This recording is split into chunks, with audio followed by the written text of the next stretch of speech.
Boom! What's going on, everyone? I am super excited to be here, and I'm excited for today because today you guys are going to learn basically the most important skill in funnel building, which, funny enough, really doesn't have much to do with opening up a page. And this is what I found to be the major reason why people's funnels fail. It's not because they don't have a good offer. It's not because their ads aren't good.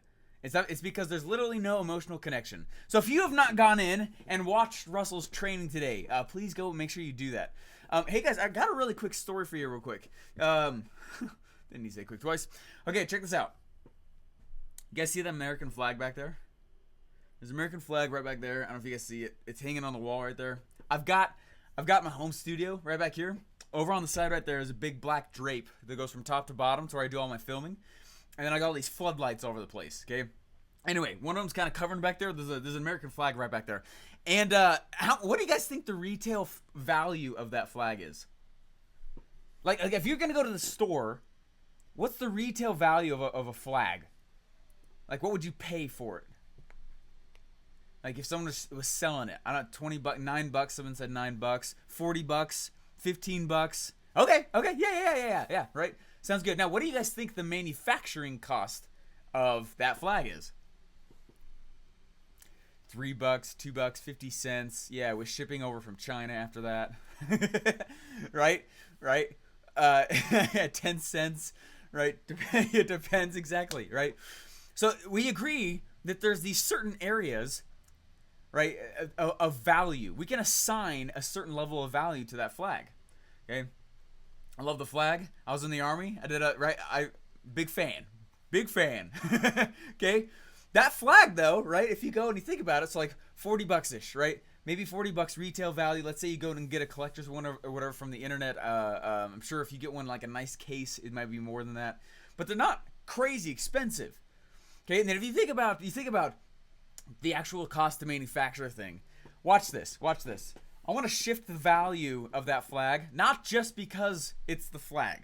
Okay, some of you guys already have admiration. I totally get it. And whatever country you're from, hopefully you do, and that's great. But what I'm trying to say, watch this. I want to share with you guys. Normally I don't do this. Normally I'm just going to tell you a story, and you guys are going to walk in with high perceived value. I'm going to show you guys right now. Watch the perceived value of that flag or any option increase in an instant. You guys ready?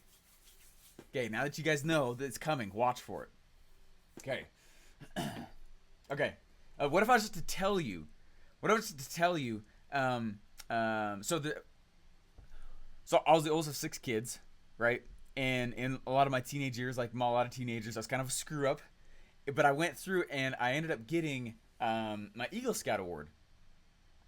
I went and got my Eagle Scout Award, and mostly because of my mom, right? When I got my Eagle Scout Award, I kind of kicked and screamed the whole way, to be honest. But I made the cutoff by 2 days, and literally, and I rushed in, handed it in, right? I was like, "Oh, thanks, Mama," right? And I went and I handed it in, and a little bit later, I ended up getting this flag in the mail, and basically a state senator was ordered to hang that flag on the White House for a while, specifically for me. I have a certificate to prove it. Okay? Now, what do you think the retail value of that flag is now? Is that interesting? It's the same, but what's the value of the flag? Right? I'm not going to part with it for $40. How much do you think I'd part with it for? Right? Yeah, it just hit a priceless phase, right? That thing's an heirloom now.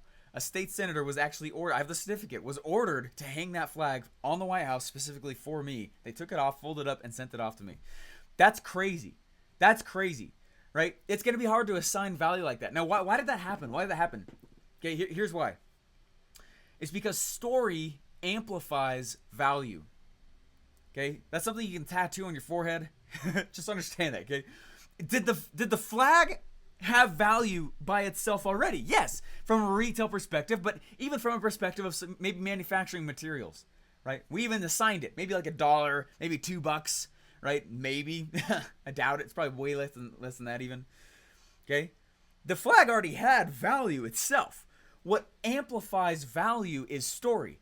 It actually takes it and literally magnifies it. It makes it more than itself. Okay, it's not to say that it's not valuable or that it's fake value or that you're inflating it all.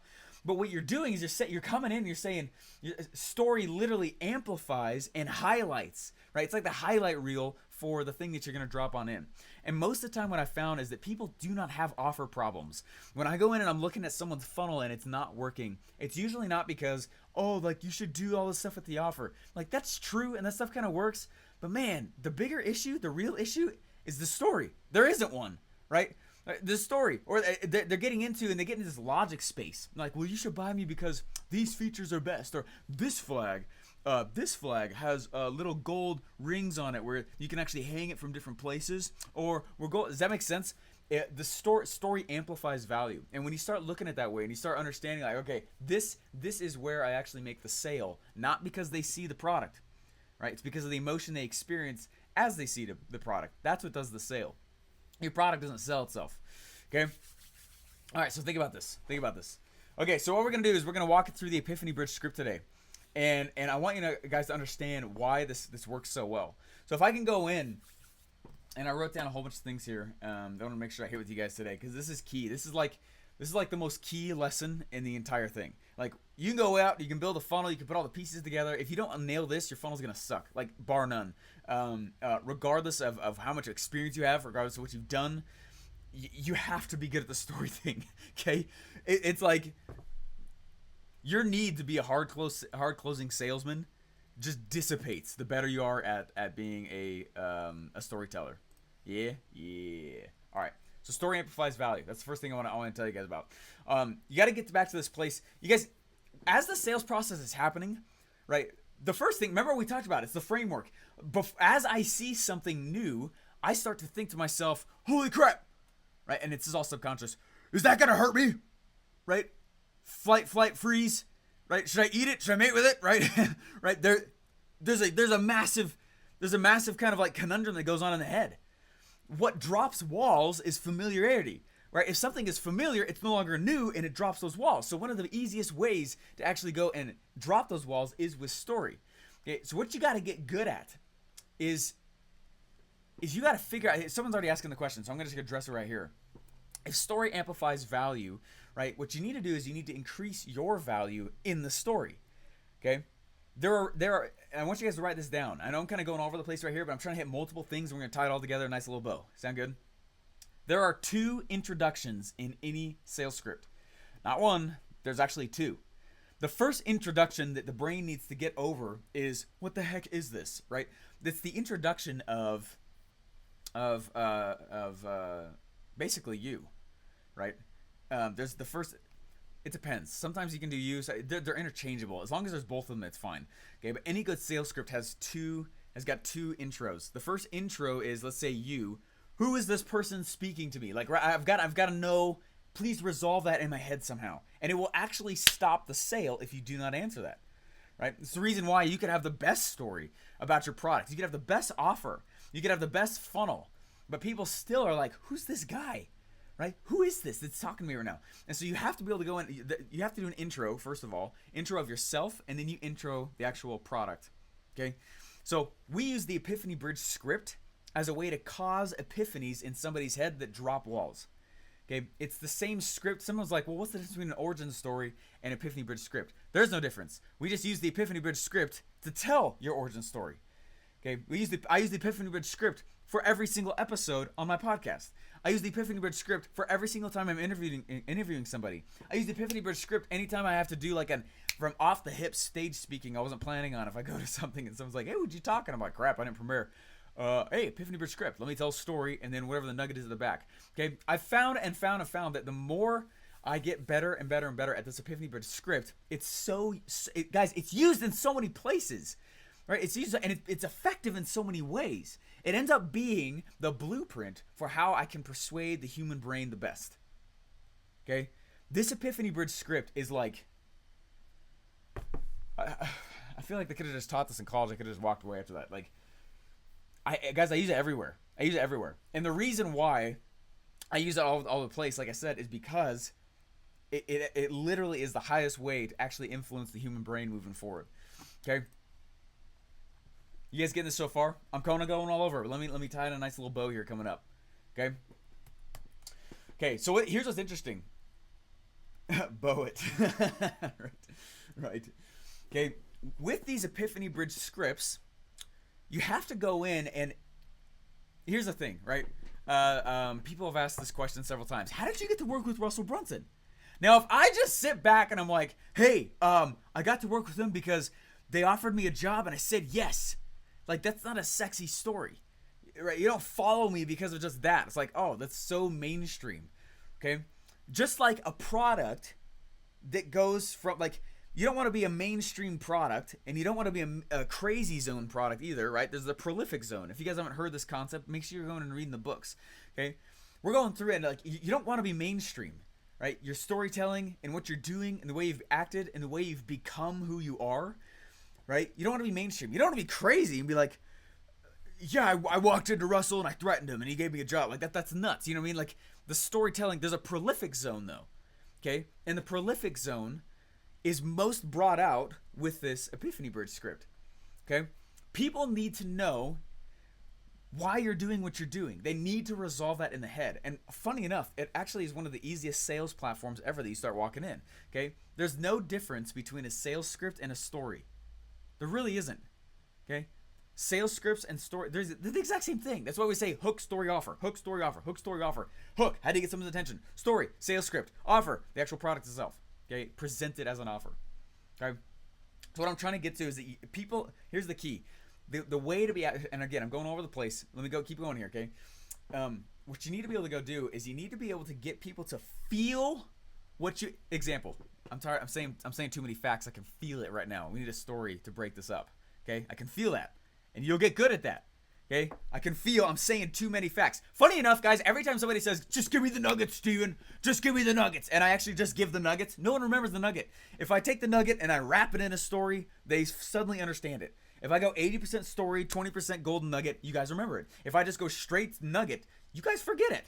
There's no emotional connection in what it is that I've presented. Therefore, you don't remember it. Okay, you don't remember it, and you don't remember how powerful it was. You're like, oh yeah. It's like someone has to walk up to the Wright brothers and be like, hey, you know what? If you make the top edge of the wing of the airplane a little bit longer, it creates lift because it takes a little longer for the matter to go over the top, and it actually lifts the plane off the ground. They just walked right up and said that, and be like, oh sweet. It's like the struggle that makes that story romantic, right? It's the struggle that makes it go, oh my gosh, that's so freaking cool, right? You got to get good at this. And I'll tell you guys some of the stereotypes that I see as I'm doing this. Guys, a lot of times you got a hard. I'm not telling you have to be emotional, like, okay. But what you got to be good at is pulling emotions out of the individual. Okay, you got to get good at touching that. Okay, here's why stories work so well. Watch this. I remember one day I was walking into my apartment. Okay, I was walking into our kitchen. This is years ago. I was walking into our kitchen, and as soon as I opened the door, there was this amazing aroma. This amazing, right? It smelled so good. I was like, holy crap, Mama's been cooking, right? I was like, holy crap, this is awesome. Right? And we open up the door, like, oh man, check this out. Oh, that smells so good. And I start walking in, and I felt I took my shoes off. Love feeling that carpet on the feet, right? I hate shoes in general. And I was walking. I walked over to the kitchen. I was like, "Oh man!" And on the table was just this amazing spread of food, right? Just amazing meal, incredible meal. And there's like a tablecloth, and there were plates, and there were the nice china and stuff like that, right? And I walk in, and I walked around the table, and I walked into the kitchen where my lady was, and did the whole just grab her and kiss her kind of thing, right? And it's one of my favorite memories right there for some reason, right? We didn't have a lot, but she made this woman actually started making some money at this amazing spread of food. For some reason, it was like a symbol to me, right? It was like validation to me, and it hit me. I was like, oh my gosh, like, this is working and it's actually affecting my family. And it was this big boost of emotional validation. Okay, all that's made up. Okay, all that's made up. Okay, here's the reason why a story works so well. Okay, how many of you guys felt like you were in the kitchen, just like Billy just said? How many of you guys felt like you were in the kitchen, and you walked in and you saw the food? But wait a second, what kitchen did you imagine? right? Someone said I could smell the food.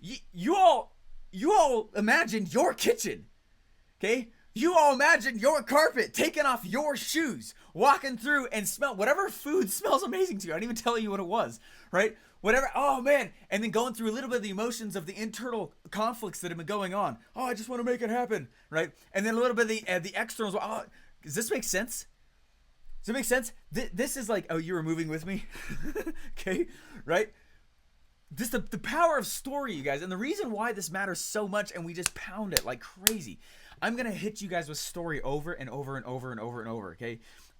If I'm looking at your stuff, most of the time the thing that's sucking it up is the story. And you got to have a good story, because the power of story is that I can take facts in my history, okay? I can take facts, actual events, emotionless things, and I can place them in front of you, and I can just tell them to you, and you place yourself as the protagonist in my story. That's the power of it. We all just experienced the same story. It's a small story, right? It's totally made up. The point of it, though, is we all experienced the same story right there. We felt the same kind of story. You imagined it differently, but it was the same story. Okay? That's the combining effect of a sales letter, which is a story. The story takes all those facts out of a person's head and has you feel, right? Has you impose, basically makes them the protagonist in what you've experienced. It's the reason I know now I can tell my origin story in a way that it's like riveting, you know? I can tell that origin story of how my wife and I really were eating a meal a day, right? And how we really were struggling like this, and how I really did go ask for money, and how I, right? That's a true story, right? It's a true story. And you guys can listen to it and be like, oh, wow, like, oh man. And then when I actually in the story find this thing called funnels, you're like, what's a funnel? Right? And you go in, you're like, oh, I have to have this. And suddenly it creates a desire. It creates this need that I did not have to make in you. Okay? The story made it. You didn't even really make it that much. It's just the way that you're going in, you're telling a story. It's the way that you're going. Does this make sense? It's like that fake book story. I'm sure I've got that book around here somewhere again. I don't really know where it is. I've a lot of bookshelves. I think there's one. Oh, here you go. Okay? It's the reason why when I told this story, this fake story, right? There was an emotional experience with this. Grown men were crying, right? Right? Totally made up. Completely made up, right? But the reason it works so well is because I'm going in and I'm taking elements that I know you've been experiencing, right? Elements that, because I've experienced them, right? And I'm going through and I'm lacing it in a way where the emotion gets pulled out and there's a connection that happens with the individual. That's why this matters so much, okay? It actually, it's a togetherness. It's a togetherness aspect. It pulls together. So it doesn't matter what your background is. It doesn't matter what your customer's background is. It doesn't matter what they've experienced. We all come from different walks of life. But the combining thing, okay? The combining thing is the story. And it doesn't matter, right? I went into a little bit of detail, and you should be able to do that, right? Go through and describe each of the 5 senses. Go through and describe what it was like. Go through and describe, right? So what I want to do real quick is I want to walk through just this script right here. We're going through it a little more in depth tomorrow, but I just want to teach you guys a little more about why this matters and what you need to get good at doing, okay? If I go through, right, I'll tell you the places after coaching hundreds of people this and thousands of people, thousands now, it's actually nuts, it's that many, okay? Here's the place that everyone jumps to, right? The big key with the epiphany bridge script, the big key with it, right, is that you need to cause the epiphany in the person's head without telling them of the epiphany. And some of you guys might be like, how on earth do I do that in injury, right? Does that stress you guys out a little? Okay. When you follow the script, it's what does that. Okay. And the reason why people cannot cause the epiphany in someone's head without telling them the epiphany, right? They need to have the epiphany themselves. Oh my gosh, I should probably make a funnel. Oh my gosh, right? Or whatever your product is. Oh my gosh. Right? This is one of the biggest keys and biggest secrets to this entire book. Right here. Okay? Right here. Okay, check this out. The place that I found that people screw this up the most is when they're coming in and they're telling the script. They're trying to follow the script, but they glaze over backstory. It's the biggest fault right there. They glaze over internal and external desires. They glaze over the wall that they hit. They glaze over. Right? Then they won't glaze over that. They'll actually jump straight to new opportunity. They'll jump straight to epiphany. They'll be like, I was having a hard time making money, and then I found this guy, and they'll just jump straight to epiphany. Like, no, are you serious? When I'm telling the full version of my epiphany bridge, of my personal origin story, I'm telling it in this format. I'm telling it in this way. But it's like a 20-minute thing before I even get to this area. Okay? If you listen to the actual, when I was selling the fake book, right? A real book, right? A fake story to sell the book. I'm spending like a solid, right? I talked about how we were doing $1 menu at McDonald's kind of date. How the lady was asking me so many times if this is the business that's finally going to work. Right? I went through and I deeply described what the dude looked like, even though I never told you his name and he's totally made up. Right? He's wearing the fedora, the old guy. He's getting in the limo. Right? I deeply went through and I painted the scene. How many of you guys saw in your head a street and I'm walking down the street and it's kind of raining and all of a sudden the rain stopped. Right? The rain stopped and then suddenly the limo pulls up and you saw what that guy looked like. There was an image of what the dude looked like in your head, but I did not need to tell that to you. Right? It's the power of the noggin when you actually start putting together facts, right, and stories in this order. Okay? Someone asked me once, like, so Stephen, you're lying in your stories? So like, whoa, no. Please tell true stories. You can see the power of this. This is how the human brain gets affected. Okay? It's like the easiest format to do so. It's really, really fascinating. Okay? It's the way that you tell your real stories that makes them effective. Okay, a lot of you guys aren't good storytellers yet. That's fine. You've just never done it. Okay, so in order to do that, I need you to get used to this script. Okay, when I'm going in, the reason I knew how to sell this thing is because I basically went in and in my mind, I'm just closing my eyes and I'm following the script in my head. Okay, we're going to talk about backstory. What kind of backstory can I tell that will resonate with those who are listening? What if I just use the things that they're experiencing right now? It's one of the biggest keys. Okay, that's how I knew the things to tell. Does this make sense? Once upon a time, exactly, right? I'm going in and my backstory. All right. So what I wanted to do real quick, because I'm actually stoked about this. Okay, I'm gonna come over, and we're gonna make this up together because I need to get your creative juices going. Because my hope is, okay, your task for today is just to go to. I would go to a whiteboard. I put some music on, and I would think through deeply your story. Tomorrow we're going specifically over origin story, okay? But I need you to figure out on a dark story night, yeah, right? I need you to get used to this. What's the backstory? What is your backstory? Somehow you got in your thing. People need to see why you got in the thing that you're doing. They need to see that it's logical. It doesn't even though it's emotional, they think it's logical, but it's not. It's totally emotional, okay? Okay, so you're gonna go in and you gotta figure out why did you get in the thing that you're in. Okay, and if you don't know yet, and you're like, I don't have a thing, Steven, so I don't know the answer to that. Okay, somehow you got here though, and so paint that story. Figure out what that story is, and you're gonna get good at it, guys. The best marketers on earth are the best marketers because they got this bag of stories that they've been telling forever. And they're going to just reach into that bag and pull out the stories. They're like, oh, okay, this story right there, that fits the snare really well. Wait, where was it? Okay, there's the script. Boom. Okay, I remember it. Bam. And they go and they insert it there. Okay. The best guys I've ever seen do this ever. And so I do the exact same thing. One of the things that we have people do a lot of times is we run through what's called a story writing workshop.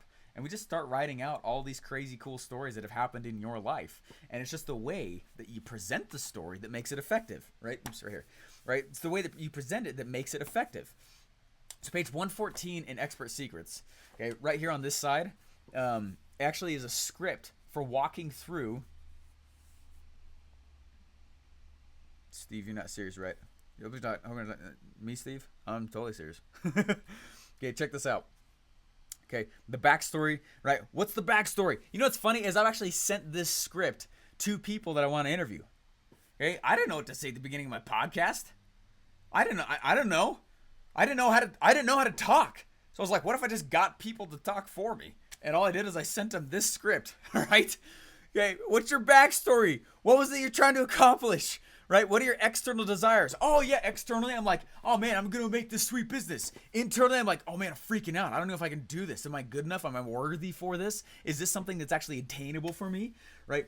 The wall. What was the wall you hit? Oh my gosh, I started launching all these businesses. 17 businesses later, nothing was actually working. Then I had this big epiphany. Suddenly, I was doing some work for Paul Mitchell, right?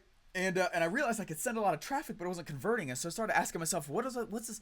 How do I get it to convert? And I ended up running into this guy named Russell Brunson. He looked like he was 13 years old. And I was like, man, is this guy even shave? I don't know if I can trust him, right? And check this out, right? And I'm like, so I was like, what if I just did what he did? The plan. What if I just did what he did? It doesn't look like it's that crazy. Let me just follow exactly what he did, right? And as I started moving down it, and I realized oh my gosh, I'm getting closer and getting closer. But I realized, I started realizing, like, I got to get to his funnel hacking live event. This is good enough stuff. I got to get to it. I didn't have money to get to it. Okay. I'm just following the script. All right. And at the end is achievement/transformation. Okay. I want to stop over delivering. I want to teach you guys real quick why this works. It's one level deeper on this. Is that cool? I don't want to stress anybody out, but if I can teach you why the Epiphany Bridge script works, my hope is from a factual standpoint, you guys can understand why we are so into the Epiphany Bridge script. Oh, here we go. All right. Anyone heard of Michael Haig? Michael Haig is the man. Okay. There are some stories, some storytelling formats, right, that work the best. The Epiphany Bridge script is like so awesome to cause an epiphany in the person's head. But what people, for your origin story, what people really want to see and feel is something that comes from what we call the Hero's 2 Journeys. Okay, and if you've not read Expert Secrets, like, this is the most insane book I've ever read ever. Okay, I'm not just saying that because I was there. It's the book I continually go back to amidst my entire library of marketing material. That should tell you something. Okay, all right. So check this out. Check this out. I'm trying to figure out the best way to, because again, if I just tell you the nugget, right, that's what.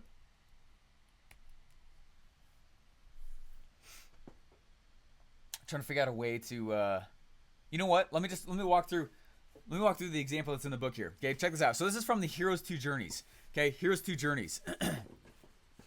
Alrighty. What if you're network marketing? Man, that's like my main product sales. This stuff works directly in there. Don't ever think that you're a freaking exception. Gosh.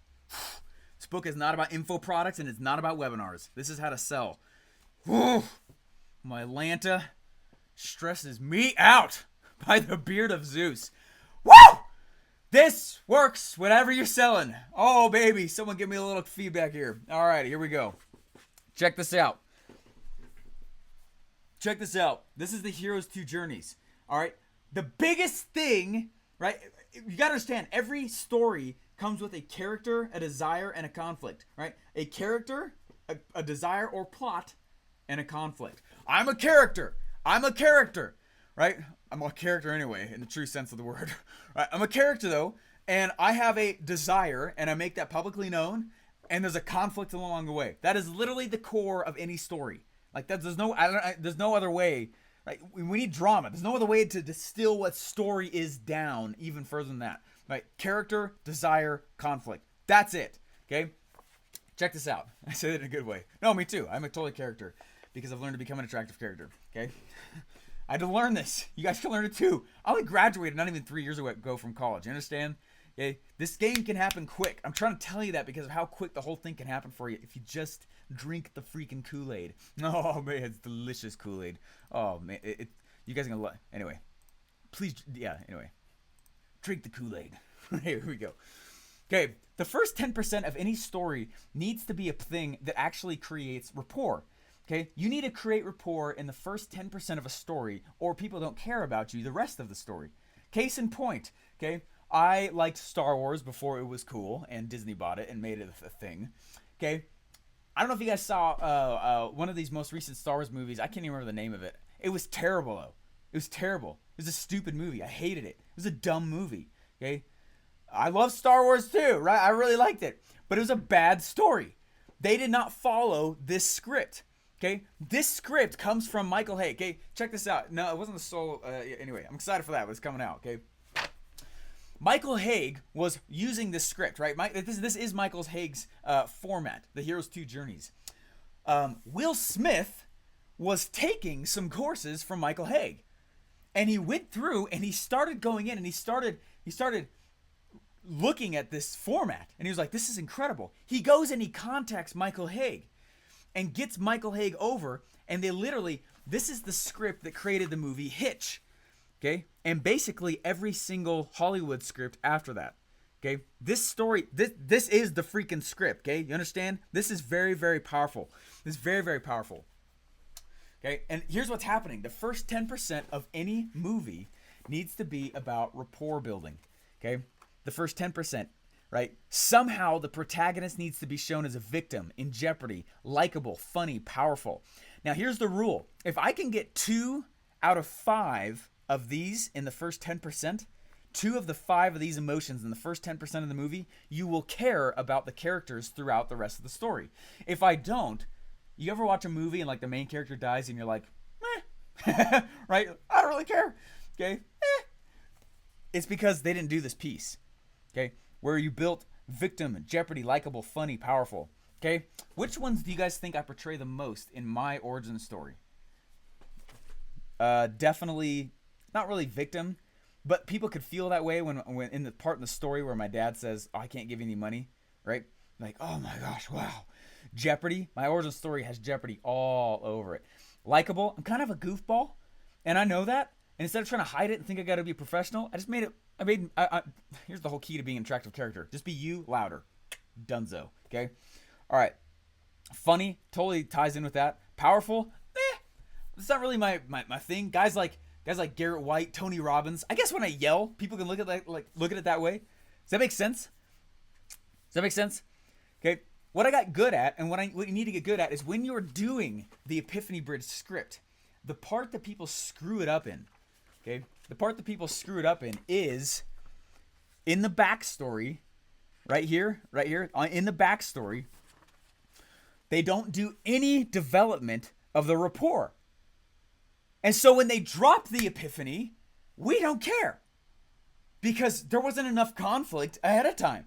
There wasn't enough internal desires. There wasn't enough external, right? There wasn't any of that. There was no rapport throughout it. We need 2 of 5. Yeah, you need the buildup. Exactly, Mary. You got to have the buildup. The buildup is crucial, okay? And that's why sometimes, a lot of you guys were begging, before I even told you what this book was, before I even pulled it, you're like, what's the link, right? What's the story? And I've got good enough at that when you're like, oh, okay, I got good enough at that piece of it that it makes a lot of the story and whatever follows in the story, whatever facts fall in the story, good enough at that intro, okay, that people beg for whatever it is I'm talking about when I haven't even talked about it yet, okay? Just like Russell said. He said, I'm not that good of a salesman. I'm just a really good storyteller. And now this emotional bond with me and the product and them and the future and the possibilities, because you've married up so much of your backstory to what the person's currently experiencing. You've gone through and you've become 2 of the 5 things, and you've become likable and interesting, right? And as you're bringing through this story and they see the epiphany and you drop it on them, they're like, oh, I want that. Okay, I really, really want that. This is awesome. Okay, so the first 10%, right, is where we actually create this rapport with an individual, okay? As we move forward, though, there's a really interesting thing that happens, okay? It's the nature of good storytelling that the protagonist must leave their home, okay? They must leave their home to make it interesting. Frodo leaves the Shire, right? First 10% of that movie, was that Lord of the Rings? There's like a party.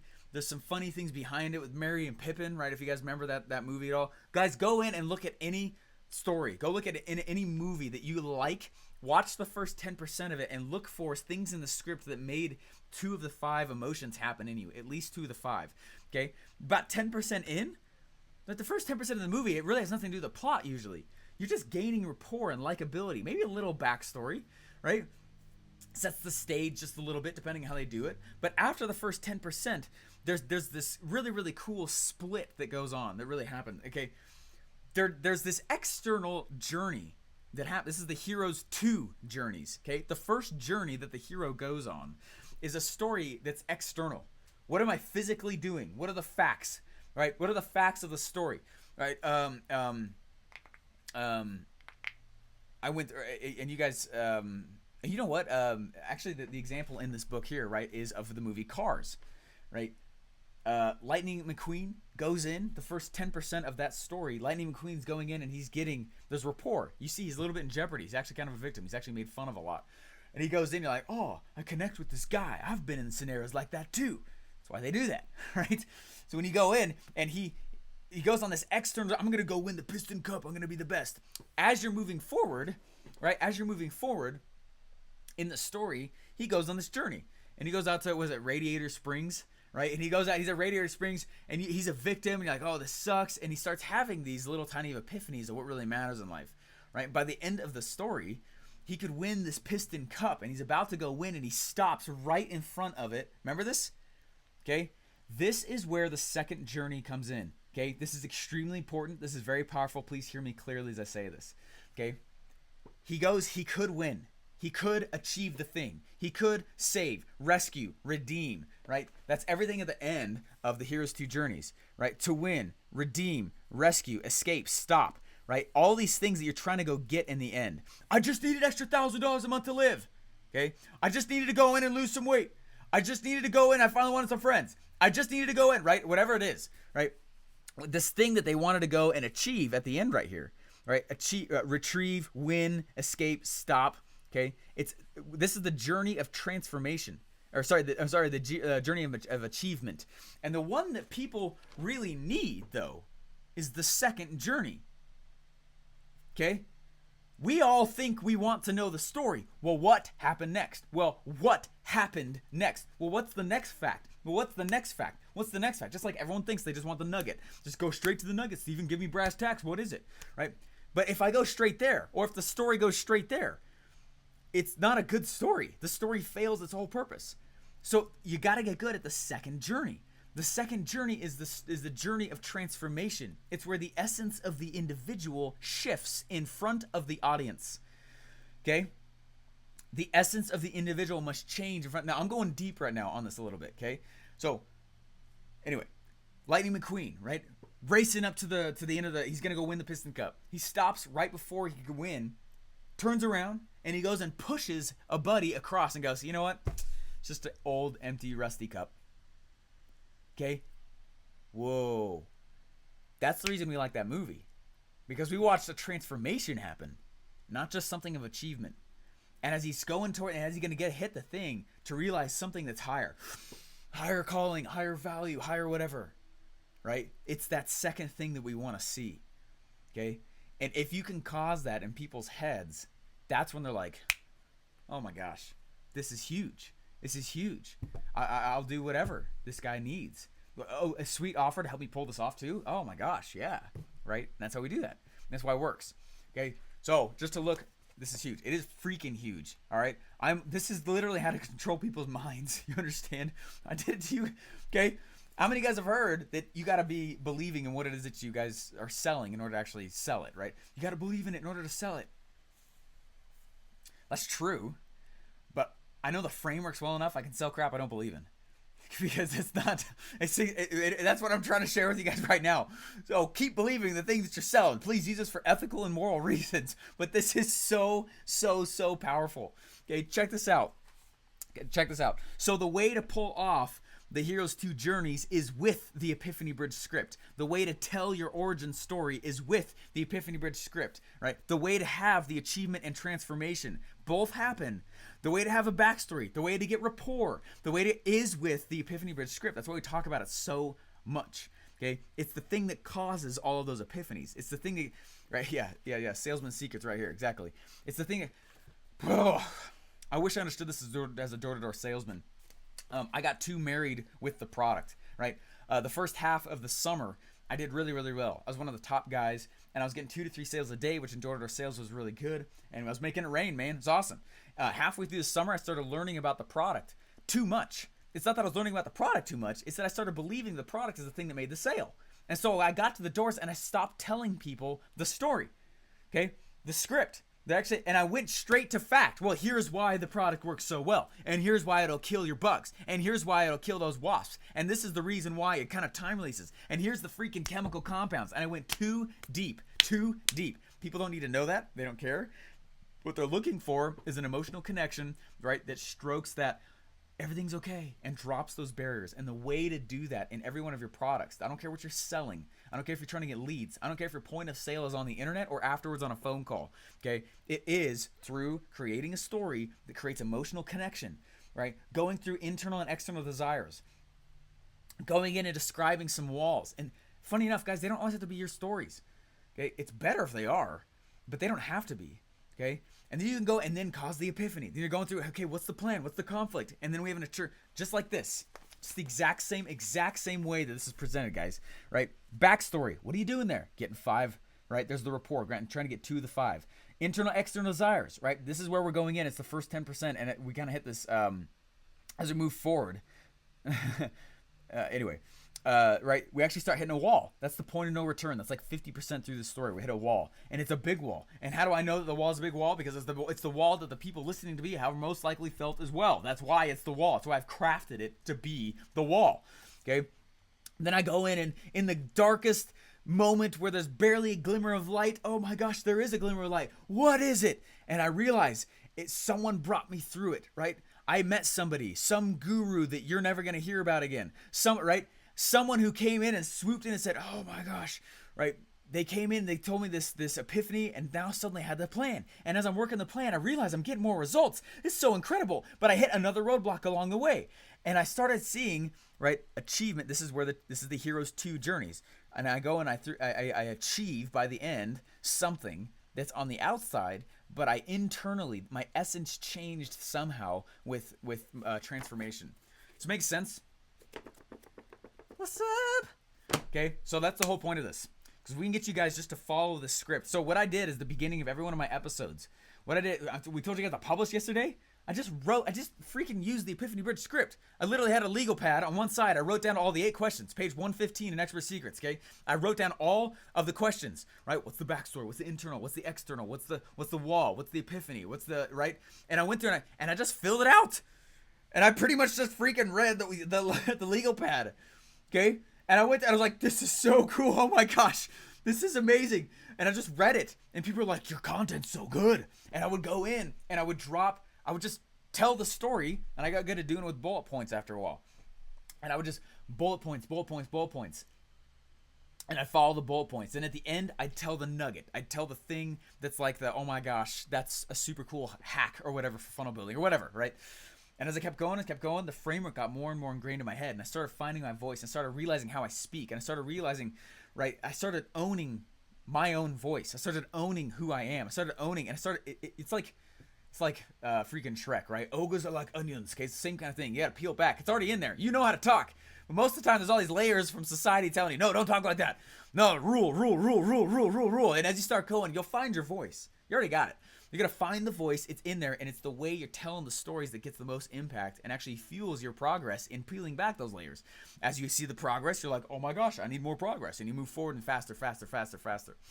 So anyways, hopefully it's been an interesting one to you, but I want you to understand more of this. And I kind of dove a little bit deep into that script. Hopefully it wasn't too, but I remember that story amplifies value. That's the big key I'm trying to remember. Remember the flag, okay? Why is that flag worth more than $40? Why are your products worth more than really what they are? What can it do for the individual? Not only will it help them achieve, what will it help them transform into?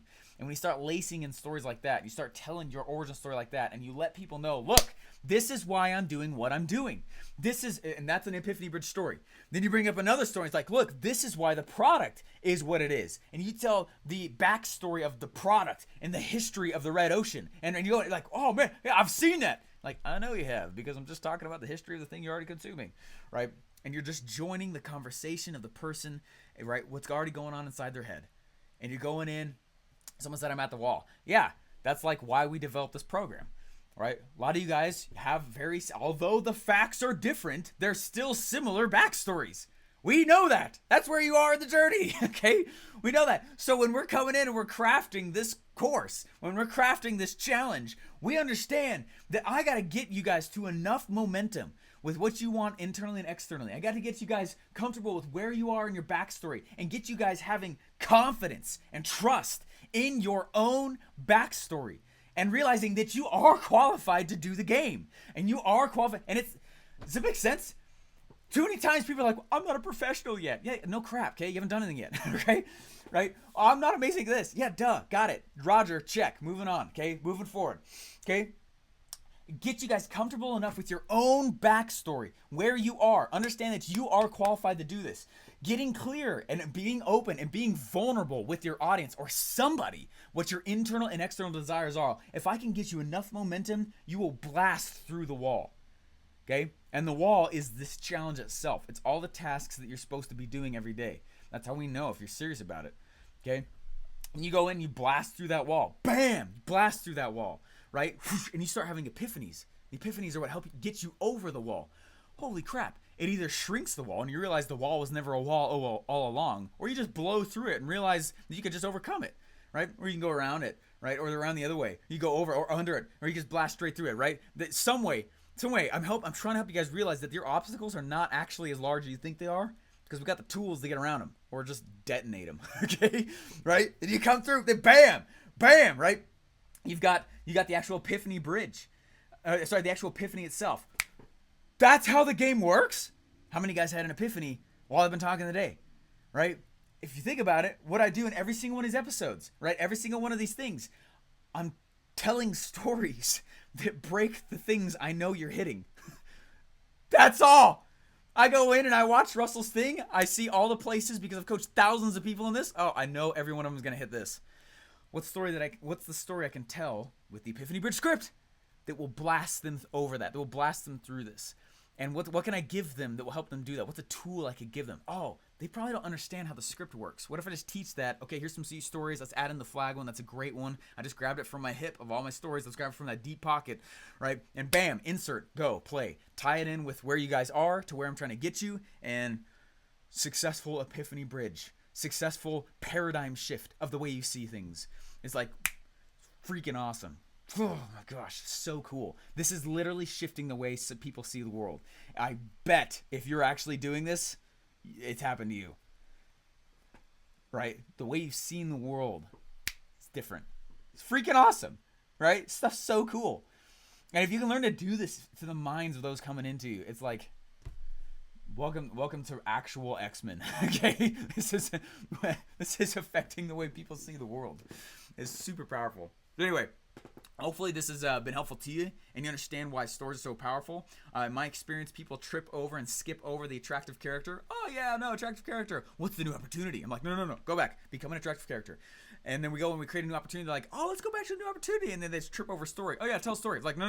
It's all about the story. Okay? I'm trying to bring back the actual tension. Help you guys understand it's right here. So go in, and what you're going to do today is you're going to go in and you're going to learn more about the actual script itself. Okay? He's not going to go too deep into that. I believe tomorrow's when he actually goes a little more deeply into that. We're going to go in tomorrow more about origin stories. But if I can get you just to understand the framework of how to actually tell stories and get them, it will make far more sense than tomorrow. So go in, watch the stuff. I know today was a little bit longer, but I appreciate you guys taking the time. And if you guys did like this at all, please, it helps me like crazy. It actually does. It's the best way you can pay me. Please go to OFAReview.com, OFAReview.com, and leave a review. Be brutal. And we really appreciate you guys taking the time. Go do it. BAM! What do you want in life? Go get it.